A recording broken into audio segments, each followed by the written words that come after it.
Global recessions are rare. Recessions in individual countries or economic groups, so an EU recession, a US recession, or other countries, UK, Canada, Japan, etc. Japan has had 9 recessions since the crash beginning in 1990.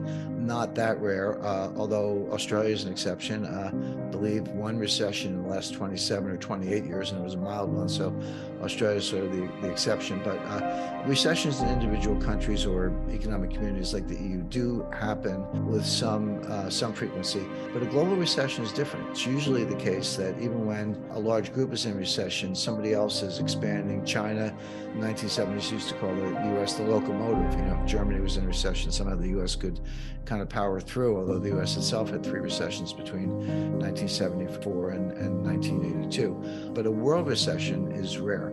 We had one around the time of the 2008 financial crisis, even though Australia did power through it okay, and certainly in 2020 during the pandemic lockdowns. But they're unusual, as I say. It's usually one group is in a little bit of trouble, but another group powers through and even can pull a recession country or group out of difficulty. When global GDP declines, maybe an individual country is doing okay, but the number of individual recessions in the aggregate is so great that global GDP declines. That's rare. We are heading for exactly that, but there's no global governance. And we have the United Nations and the IMF and other organizations that take a global perspective, but they're not really in charge. They have their mandates, but they're not in charge of anything. So global recession in some ways is the aggregate or the sigma of a lot of individual recessions in big enough economic groupings that it takes global GDP down in the aggregate. So let's take a look at some of the largest economic groupings, and I'll start with the United States.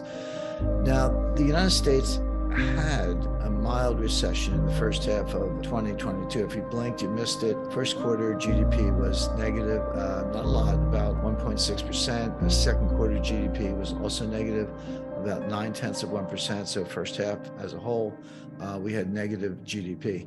Now we have Janet Yellen, our Secretary of the Treasury, out there saying it's not a recession. Well, I'm sorry. The rule of thumb definition of a recession is 2 consecutive quarters of declining GDP. We did have the 2 consecutive quarters of declining GDP. Now, what Yellen was referring to is the fact that there is a referee, if you will, an arbiter.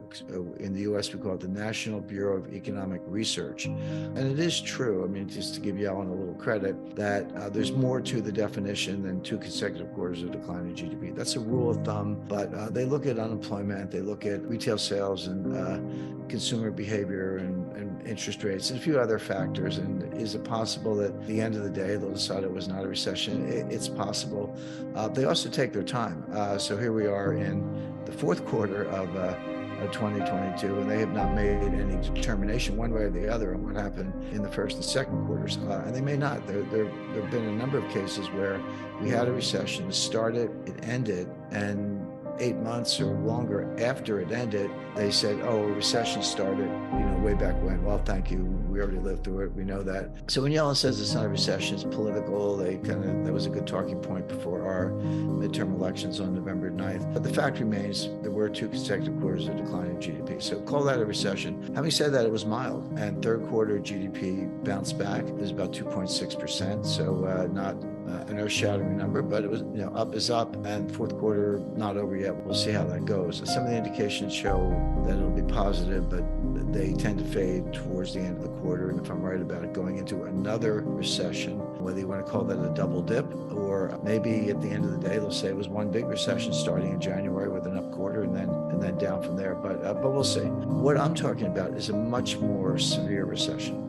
much sharper drop in economic output, beginning about now, could actually be beginning in November, December 2022, but will certainly be here in full force by January 2023, certainly show up in the first quarter data, but we'll be feeling it long before then, with rising unemployment, slowing industrial output, slowing retail sales, and importantly for investors, a very sharp decline in inflation. We're going to talk a little more specifically about inflation and Federal Reserve policy related to that, but we can see this recession coming. How do I know that? Well, it shows up in a lot of data, and we've got surveys, the Federal Reserve System, there is a board of governors in Washington and they are the main group within the Federal Open Market Committee, the FOMC, that sets the policy rate, raises interest rates or lowers them, as the case may be, in their meetings every 6 weeks. But we have a system, a crazy system actually, of 12 regional Federal Reserve banks. They all do their own surveys, and so you can actually get slices of, how are things going in the Mid-Atlantic region, how are things going in the New England region, et cetera. And they've been coming in with some very weak results. So that's one sign there. But the biggest thing that's going to cause the recession, and I would say the biggest reason I can feel confident in this forecast, is because the Fed told us. The Fed is going to cause a recession. That's not a guess. There are three major policy speeches or comments that Fed Chairman Jay Powell has given in recent months. On August 26th, he gave a speech at the Fed conference, Federal Reserve Conference in Jackson Hole, Wyoming. And he did something interesting. He had a speech prepared and he tore it up, literally tore it up the day before he was going to give his speech, and wrote a new one. And he said, we are going to raise interest rates until we get inflation under control. Inflation is the number one enemy. The Fed, of course, has a dual mandate, so-called, which is to price stability, and that includes fighting inflation, but also maximizing employment or reducing unemployment. But the dual mandate, a lot of times it doesn't make sense. You can't do both at the same time. You have to choose one over the other. Unemployment in the U.S. is quite low by historic terms. It's around 3.5%, 3.6%. I mean, give or take a tenth. It's been bouncing around that level for some time, but that's very low. You have to go back to prior to recent times. You have to go back to the 1960s to find unemployment that low. Inflation is the highest since the early 1980s. It's been running about 8%, a little bit higher. When I say inflation, I'm using CPI, Consumer Price Index, year over year. Now, there are, just to confuse matters, there are 10 different measures of inflation, probably more. There's the Consumer Price Index, CPI. There's the Producer Price Index, PPI. You can look at it month over month, year over year. There's core and non-core. Core means you throw out energy costs and food. People go, wait a second, most people spend most of their money on, gas in their cars and home heating and food. Why would you take those two out? Well, there are reasons for it. They tend to be very volatile and they tend to smooth out over time. And so if you take them out, you get something that's a little more of a trend. I don't know that I agree with that, but that's what they do. So they've got a lot of degrees of freedom because unemployment is so low. If they destroy demand in order to reduce inflation and unemployment goes up, which it will, they feel that they can see it go up to 4.5%, if that's what it takes to get inflation to come down.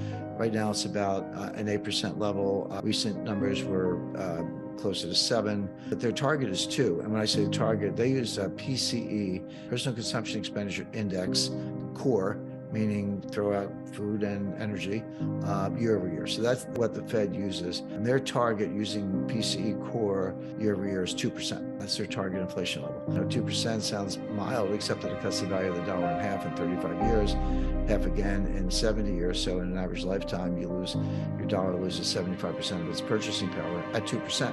It goes a lot faster if you're at 3% or 4%, but be that as it may, that's the Fed's target. So even if you say they're at, kind of 7 or 6, thereabout, that's where it's been lately, and you got to get to 2. That's a big gap. Getting inflation as the Fed measures it from about 7% down to 2% is a very heavy lift. Now, so they've got to raise interest rates until